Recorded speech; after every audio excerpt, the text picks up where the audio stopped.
بسم اللہ الرحمن الرحیم۔ السلام علیکم۔ میری عمر ابھی 20 سال تھی کہ میری سوتیلی ماں نے میری شادی کر دی۔ وہ جیسی بھی تھی مگر میرے لیے اس نے اچھا ہی سوچا تھا۔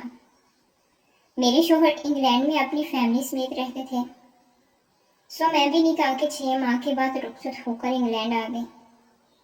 میں بنیادی طور پر ایک گھریلو عورت تھی مگر شوہر چاہتے تھے میں جاب کروں۔ اللہ نے مجھے 2 بچوں سے نواز دیا۔ میری ساس گھر پہ ہی ہوتی تھی اور بچوں کی دیکھ بھال بآسانی کر لیتی تھی۔ بڑی بیٹی ہانیہ 4 سال کی اور چھوٹی بیٹی شانیہ 6 ماہ کی ہوئی تھی۔ انہی دنوں میری ساس کی طبیعت خراب رہنے لگی مگر وہ ظاہر نہ ہونے دیتی تھی۔ اکثر ہانیہ شکایت کرتی کہ دادو کمرے میں کسی سے بات کرتی ہیں۔ میں اس کو چپ کروا دیتی کہ فون پہ بات کر رہی ہوں گی۔ وقت گزرتا گیا اور میری چھوٹی بیٹی 2 سال کی ہو گئی۔ ان دنوں ساس بے حد بیمار ہو گئی، حتیٰ کہ وہ کسی سے بات کرنا بھی چھوڑ گئی۔ میں اس صورتحال سے کافی پریشان تھی۔ ڈاکٹرز نے ان کو ہسپتال میں داخل کر لیا۔ میں نے اسکول سے چھٹیاں لے لی اور گھر اور بچوں کے ساتھ ساس کا بھی خیال رکھنے لگی مگر وہ نہ بچ سکی اور ایک شام خاموشی سے اس دنیا کو چھوڑ گئی۔ مرنے سے 1 دن پہلے انہوں نے مجھے پاس بلایا اور اشارے سے قریب آنے کو کہا۔ میں نے ان کے منہ کے قریب جا کر سنا تو وہ بولی، یہاں سے چلے جاؤ، یہاں مت رہنا۔ ان کی آواز میں نہ جانے کیا تھا کہ میں لرز کر رہ گئی۔ شوہر سے ذکر کیا تو بولے، ہسپتال سے جانے کا کہتی ہوں گی۔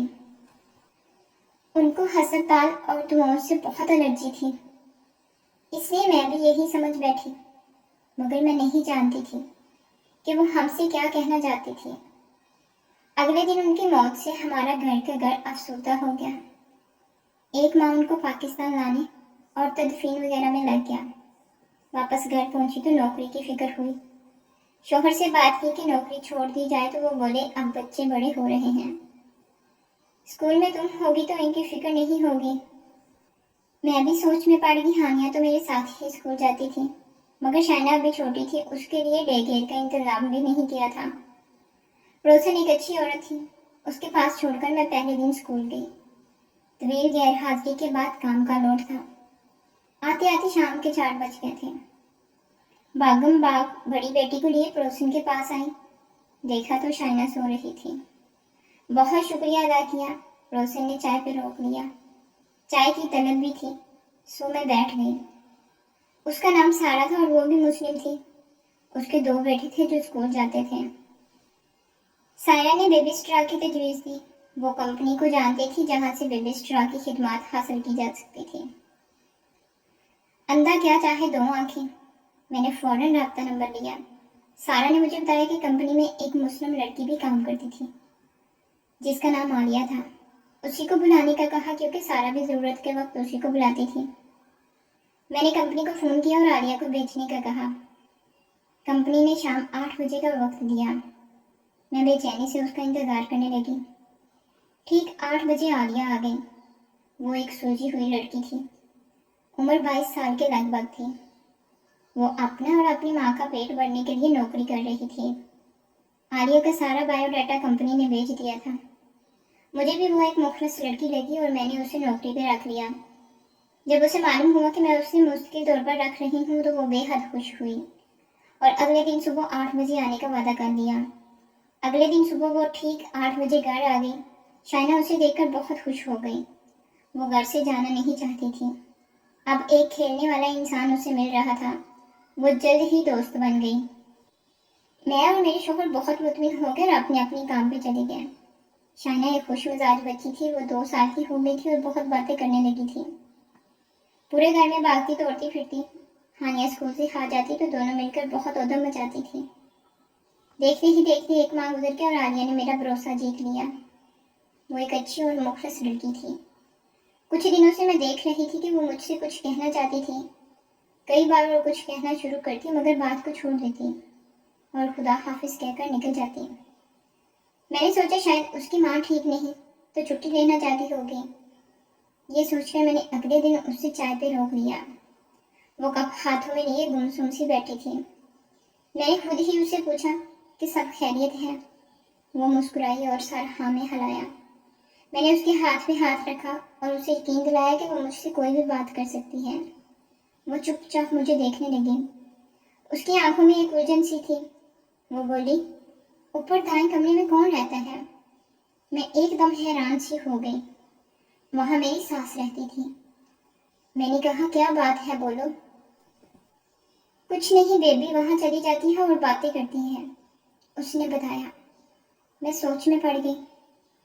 वो इजाजत लेकर चली गई। रात को शोहर से ये बात की तो बोले, तुम भी क्या फजूल बातें सोचने लगी। शाना अम्मी से बहुत करीब थी, उनकी तस्वीर से बातें करती होगी। मुझे भी सुनकर सुकून सा हो गया। वाकई ही ऐसा था। अम्मा उससे बहुत लाड करती थी। अगले दिन मैंने आलिया को भी समझा दिया, वो भी मुतमिन हो गई। उस शाम हमारी शादी की सालगिरह थी। शोहर बहुत खुशगवार मूड में थे। उन्होंने एक फिल्म देखने का प्लान बना रखा था और खाना भी बाहर ही खाने वाले थे। मैंने आलिया से बात कर ली कि वो रात 11 बजे तक बच्चों के पास ही रुक जाए। हमारी कोशिश थी कि हम जल्द घर आ जाएंगे। वक्त मुकर्रर पे आलिया घर आ गई। शाम के 6 बजे थे। बच्चियां टीवी पे कार्टून देख रही थी। मैंने आलिया को सब औकात समझा दिए कि बच्चियों को 8 बजे सोने के लिए ऊपर उनके कमरे में ले जाइए और खाना वो खा चुकी हैं। आलिया के लिए फ्रिज में खाना मौजूद था जो वो खा ले। इमरजेंसी के तौर पे वो मुझे या मेरे शोहर को फ़ोन कर सकती थी, मगर मैं नहीं जानती थी कि मैं उसकी ज़िंदगी को दांव पे लगा कर जा रही हूँ। हमारे जाने के बाद आलिया ने दरवाजे बंद कर दिए और तमाम खिड़कियाँ भी चेक कर ली। बाकी के वाक़यात आलिया ने मुझे बताए। उसी के ज़ुबानी सुनिए। मिस्टर और मिसेस अहमद के जाने के बाद मैं बच्चियों के पास आ गई। उनका खेलने का मूड था, चुनाचे मैं उनके साथ रही। ठीक 8 बजे मैंने उनको दूध का गिलास देने के बाद सोने के लिए ऊपर उनके कमरे में ले गई। ऊपर की मंजिल पे 3 बेडरूम थे। दाएं जानब पहला कमरा मिसेस अहमद की सास यानी हानिया की दादी अम्मा का था। दूसरा मास्टर बेडरूम था जो वालिदैन के इस्तेमाल में था। दूसरी जानब बच्चियों का कमरा था। उन कमरों में अटैच बाथ भी था। बच्चियों का कमरा खासा खुला था। एक तरफ दोनों के बेड लगे थे, उसके सामने बच्चियों के कपड़ों की अलमारी थी। सामने के हिस्से में कालीन बिछाकर खिलौने के रैक और एक छोटा सा खेमा लगा था। ये खेलने की जगह थी। बच्चियां खेमे में बहुत खुशी से खेलती थी। उसमें टॉर्च लाइट और कुछ खिलौने थे। नीचे एक नरम गद्दा बिछा हुआ था। बच्चियों के बिस्तर ठीक करने और उनको ब्रश करवाने के बाद उनके बिस्तर पर लटा दिया। हानिया का सोने का इरादा नहीं था, बल्कि वो कहानी सुनना चाहती थी। मैंने एक कहानियों की किताब खिलौने के रैक से निकाली जो हानिया की पसंदीदा थी और उसमें से कहानी सुनाने लगी। इस दौरान मैं शाइना सो गई थी। हानिया को शब्द खैर कहकर मैंने दरवाज़ा बंद किया और नीचे आ गई। घड़ी की सुइयां 9 बजा रही थी।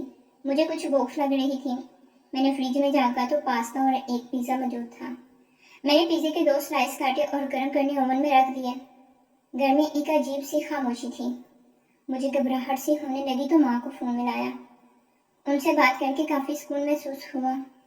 उनसे अपनी घबराहट का जिक्र किया तो वो बोली, अक्सर नई जगह पे ऐसा होता है। दिन में जहाँ कोई उलझन नहीं होती वहाँ रात में अजीब सी अजनबियत महसूस होती है। तुम परेशान ना हो, 2 घंटे में घर वाले आ जाएंगे तो तुम आ जाना। मैं तुम्हारा इंतजार में जाग रही हूँ। ये बात सुनकर मुझे भी हौसला हुआ। वाकई में खामखा घबरा रही थी। फोन बंद करके मैं वहीं खड़ी सोच रही थी कि अचानक ओवन की बीप हुई और मैं उछल पड़ी। ओहो, मुझे क्या हो गया है, मैंने खुद कलामी की और ओवन से पिज़्ज़ा निकालकर फ्रिज से एक सोडा कैन लेकर लॉन्च में आ गई। टीवी लगाने के लिए जब रिमोट के लिए नज़र दौड़ाई तो वो कहीं नजर न आया। मैंने सोफा, कुशन, मेज के नीचे हर जगह तलाश किया, मगर उसे ना मिलना था ना मिला। थक कर मैं सोफे पे बैठ गई और पिज़्ज़ा खाने लगी। अभी मैंने 2-3 नवाले ही खाए होंगे कि मुझे हंसने की आवाज़ सुनाई दी। मैंने प्लेट मेज पर रखकर सीढ़ियों के पास आकर कान लगाए। उसी वक्त दोबारा हंसी की आवाज़ सुनाई दी। ये दोनों अभी सोई नहीं है। मैं दिल में कहती हुई ऊपर आ गई। कमरे का दरवाज़ा खुला हुआ था, जबकि मुझे याद पड़ता था कि मैं उसे बंद करके गई थी। मैंने आसपास से दरवाज़ा खोला। कमरे में नाइट लैंप की नीली रोशनी फैली हुई थी। छोटी बेटी शाइना अपने बिस्तर पर बेखबर सो रही थी, लेकिन हानिया का बिस्तर खाली था। मैंने नजर घुमाई तो खैमा में रोशनी नजर आई, साथ ही बच्ची का साया भी था। मैं खैमा की तरफ गई और नीचे बैठकर उसे खोलने लगी। हानिया, साथ ही मैंने धीरे से कहा, आपी मैं यहाँ हूँ। मुझे अपने पीछे से आवाज आई। मैंने बैठे बैठे गर्दन घुमाकर देखा तो हानिया बेड के नीचे थी। उसने इशारा किया कि वो खेमे में नहीं है। मेरा दिमाग चकरा कर रह गया। मैंने आगे बढ़कर खेमा खोल दिया, उसमें कोई नहीं था। टार्च जल रही थी। मैं घबराकर उठ खड़ी हुई। मुझे कुछ समझ नहीं आ रहा था। मैंने शाइना को सोए हुए ही गोद में उठाया और हानिया का हाथ पकड़कर नीचे उतरती चली गई, मगर हानिया ने हाथ छुड़ाकर वापस ऊपर की तरफ जाना चाहा। मैंने उसे रुकने को कहा। शाइना को सोफे पर उठाकर मैंने उसे बुलाया। मैं वापस जा रही हूँ सोने के लिए, उसने कहा और सीढ़ियाँ चढ़ने लगी। वो लारा थी मेरी फ्रेंड, इमेजिनरी फ्रेंड। उसने कहा तो मैं सन्नाटे में रह गई। तुम बिस्तर के नीचे क्यों थी? मैंने परेशानी से पूछा। उसकी मामा आ गई थी, वो मुझे अच्छी नहीं लगती, डराती हैं। वो नॉर्मल अंदाज में बता रही थी। मेरा दिमाग चकरा रहा था। खेमे में जरूर कोई था। कौन था वो, या मेरा वहम था? मुझे कुछ समझ नहीं आ रही थी। इस दौरान हानिया ऊपर चली गई और मैं साकत बैठी छोटी को देखती रह गई। जो कुछ भी था उसका वास्ता ऊपर की मंजिल से था। मेरा वहम था या हकीकत? हानिया को नीचे ले आती हूँ जब तक उनके वालिदैन नहीं आ जाते। ये सोचकर एक नज़र सोई हुई शाइना पर डालकर ऊपर जाने लगी। राहदारी रोशन थी। दाएं जानिब की कमरे का दरवाज़ा खुला था। ये वही कमरा था जहाँ अहमद साहब की वालदा रहती थी। ये कमरा उस दिन से हमेशा के लिए मुकफ्फल किया जाता था। जब से छोटी बेटी शाइना वहाँ बातें करने लगी थी, ये दरवाज़ा क्यों खोल दिया हानिया ने? ये सोचती मैं कमरे के पास आ गई। हानिया, कहाँ हो आप? मैंने आवाज़ दी, साथ ही दरवाज़ा खोला। कमरे में अंधेरा था। मैंने लाइट का बटन तलाश किया। बटन दबाते हुए मैंने अलमारी में आहट सुनी। कमरा खाली था। कमरे के वस्त में बेड बिछा था। उसके सामने वाली दीवार में एक बड़ी खिड़की थी। बेड की दूसरी तरफ एक दीवार गिर अलमारी थी। आहट वहीं से सुनाई दी थी। मैं परेशानी से अलमारी की तरफ गई। हानिया, आप यहाँ हो? मैंने उसके हैंडल को छुआ। उसी वक्त मेरे पाँव पर किसी ने हाथ रखा। हानिया हमेशा बेड के नीचे छुप के खेलती थी। मैंने देखे बिना कहा, ये खेलने का वक्त नहीं है। उसी दम पीछे से आवाज आई, आप ही मैं यहाँ हूँ। मैंने झटके से मुड़कर देखा तो हानिया दरवाजे में खड़ी थी। तो ये हाथ किसका था? मैंने नीचे देखा तो एक सफेद सा बाजू नजर आया और मेरे हलक से चीख निकल गई। मैं बुरी तरह दौड़ती हुई नीचे आ गई। हानिया मेरे साथ थी। मैं इस घर में नहीं रह सकती, मुझे जाना होगा। चलो बच्चों, हमें जाना होगा अभी, मैंने हानिया से कहा और शाइना को उठाना चाहा, मगर सोफा खाली था। शाइना वहाँ नहीं थी। शाइना के गायब हो जाने से मेरी हालत गैर हो गई। मैं चीख चीख कर उससे आवाज़ें देने लगी। हानिया भी डर गई थी। मुझे कोई जवाब ना मिला तो मैं सोफे पर गिर कर रोने लगी। मेरा जहन माउफ हो गया था। हानिया मुझसे लड़कर रोने लगी थी। उसे रोता देखकर मैंने खुद को संभाला। मुझे हिम्मत करनी होगी। ऐसे कुछ नहीं हो सकता था। मैं इन बच्चों की निगरान थी। मैंने कुछ नहीं होने दे सकती थी।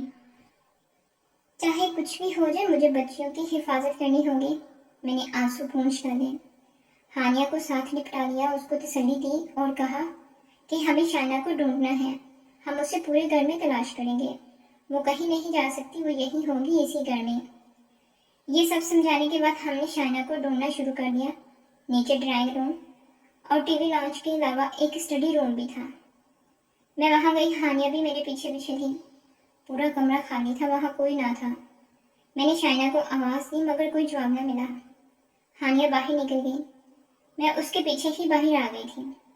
मैंने सोचा फ़ोन करूं और मिसेज अहमद को ये सब बताऊं, मगर वो मेरी बात का यकीन ना करती और शाइना का ख्याल ना रखने के लिए उल्टा मुझे सर्जश करती। मैंने शाइना के बारे में सोचना शुरू कर दिया। वो कहाँ जा सकती है? कहीं अपनी दादी अम्मा के कमरे में तो नहीं चली गई? ये ख्याल आते ही मेरा दिल जोर जोर से धड़कने लगा। उस कमरे में ही वो हाथ दिखाई दिया था। अगर बच्ची को अगर कुछ हो जाता तो मैं अपने आप को जिंदगी भर माफ ना करती। मैं सीढ़ियों के करीब आई। उसी वक्त मुझे रोने की आवाज़ सुनाई दी। आवाज़ ऊपर से ही आ रही थी। शाइना, वो ऊपर थी। मैं सीढ़ियाँ चढ़कर ऊपर जाने लगी। हानिया मुझे रोकना चाहती थी, मगर मैंने उसे वहीं रुकने का कहा और खुद ऊपर चढ़ने लगी। राहदारी बिल्कुल सुनसान पड़ी थी। मैं वहीं खड़ी सुनने की कोशिश कर रही थी कि आवाज़ कहाँ से आई थी। اسی وقت میں نے دوبارہ رونے کی آواز سنی. آواز بالکل مدھم سی تھی. میں آہستہ آہستہ قدموں سے چلتی ہوئی کمرے کے قریب آئی. وہی خوفناک کمرہ. میں نے دروازے سے کان لگایا. آواز اندر سے آ رہی تھی. میں نے جلدی سے ہینڈل گھمایا مگر وہ نہ گھوما. دروازہ لاک تھا. میرا سر بھاری ہونے لگا. یہ دروازہ کھلا تھا جب میں اور ہانیہ نیچے بھاگے تھے مگر اب یہ لاک تھا اور چھوٹی بیٹی شائنہ اندر تھی. اس سے کھولنا ہوگا. میں نے زور زور سے دروازہ دڑدڑایا مگر وہ نہ کھلا. رونے کی آواز بند ہو گئی تھی. میں نے چابی کی تلاش میں ادھر ادھر دیکھا. اسی وقت راہداری کے آخری حصے میں مجھے وہ خطرناک روح نظر آئی جو شاید لارا کی ماں تھی. اس منظر کی یاد مجھے عمر بھر دہراتی رہے گی. وہ ایک عورت تھی مگر اس کا چہرہ بگڑا ہوا تھا. آنکھیں بالکل سفید اور لباس مٹیالہ جس پہ خون کے دھبے سیاہ ہو چکے تھے. اس نے مجھے دیکھا اور خوف سے میری حالت غیر ہونے لگی. وہ زمین پہ نہیں تھی بلکہ چھت سے لگی تھی. اس کے پاؤں ہوا میں تھے. اسی وقت ہانیہ بھی اوپر آ گئی. اس نے ایک فلک شگاف چیخ ماری اور میرا دل جیسے دھڑکنا بھول گیا. میری آنکھوں کے سامنے اچانک اس کمرے کا دروازہ کھلا اور ہانیہ ایک جھٹکے سے اس میں چلی گئی. دروازہ دوبارہ بند ہو گیا. نہیں تم ایسا نہیں کر سکتی. میری چیخ گلے میں گھٹ کر رہ گئی. میں دروازے کی طرف بھاگی. اسی وقت وہ میرے کان کے قریب چلائی. لیو اس الون. ہمیں اکیلا چھوڑ دو. وہ تو میرے پیچھے کھڑی تھی. مجھے ایک زوردار جھٹکا لگا اور میں ہوا میں اڑ کر سیڑھیوں سے ٹکرائی اور لڑکتی ہوئی سیڑھیوں سے نیچے جا گری. میرا سر ریلنگ سے ٹکرایا اور آنکھوں کے سامنے اندھیرا چھا گیا. بے ہوش ہونے سے پہلے آخری آواز جو میں نے سنی وہ ہانیہ کی چیخ کی آواز تھی. اس کے بعد مجھے کچھ ہوش نہ رہا. یہاں تک کہ واقعات عالیہ نے مجھے سنائے. ہم جب کھانے کے بعد گھر پہنچے تو گاڑی سے نکلتے ہی ہمیں ہانیہ کی چیخیں سنائی دیں. میں اور میرے شوہر گاڑی بند کرنا بھول کر گھر کے اندر بھاگے. دیکھا تو عالیہ سیڑھیوں کے نیچے بے ہوش پڑی تھی اور اس کے ماتھے سے خون بہہ رہا تھا. ہانیہ اور شائنہ اوپر چلا رہی تھی. ساتھ ہی دروازے پیٹنے کی آوازیں بھی آ رہی تھی. ہمیں کچھ سمجھ نہیں آیا کہ یہ کیا ہوا تھا. عالیہ کی حالت کافی خراب تھی. میرے شوہر نے ایمبولینس کو فون کیا اور میں اوپر بھاگی. اوپر پہنچی تو دیکھی میری ساس کے کمرے میں بچوں کی آوازیں آ رہی تھی. میں نے ہینڈل گھمایا تو دروازہ کھل گیا. اندر دونوں بچیاں بند تھیں. رو رو کر برا حال تھا. ہانیہ کے بائیں گال پہ نیل پڑا تھا اور ہونٹ بھی پھٹا ہوا تھا. اس نے مجھے دیکھا تو روتی ہوئی مجھ سے لپٹ گئی. شائنہ زمین پہ لیٹی تھی. اس کے ہاتھ میں ایک ڈائری تھی. میں نے اسے گود میں لیا اور نیچے آ گئی. عالیہ کے لیے ایمبولینس آ گئی تھی. وہ ابھی تک بے ہوش ہی تھی. ہانیہ اسے دیکھ کر آپی آپی چلانے لگی. آپی کو کیا ہوا؟ وہ مجھ سے پوچھ رہی تھی. میری سمجھ میں کچھ نہیں آ رہا تھا. ہم سب ہسپتال چلے گئے. عالیہ کی والدہ کو اطلاع دے دی گئی تھی. وہ بھی وہاں آ گئی تھی. ڈاکٹروں نے بتایا کہ عالیہ کو گہری چوٹیں نہیں ہیں. وہ جلد ٹھیک ہو جائے گی. اور ہانیہ کو بھی دعا دی گئی. ہانیہ نے مجھے بتایا کہ دادی اماں اس سے کمرے میں لے گئی تھی اور شائنہ کو بھی. ہم نے وہاں یہی کہا کہ دونوں سیڑھیوں سے گر گئی تھی. شائنہ کے پاس جو ڈائری تھی وہ میری ساس مرحومہ کی تھی. اس کو پڑھا تو معلوم ہوا کہ اس گھر میں کئی سال پہلے ایک ماں بیٹی کو قتل کر دیا گیا تھا. پولیس کو قاتل کا سراغ نہ مل سکا. بعد میں معلوم ہوا کہ باپ ہی ان دونوں کا قاتل تھا. ان کی روح اب تک وہی تھی.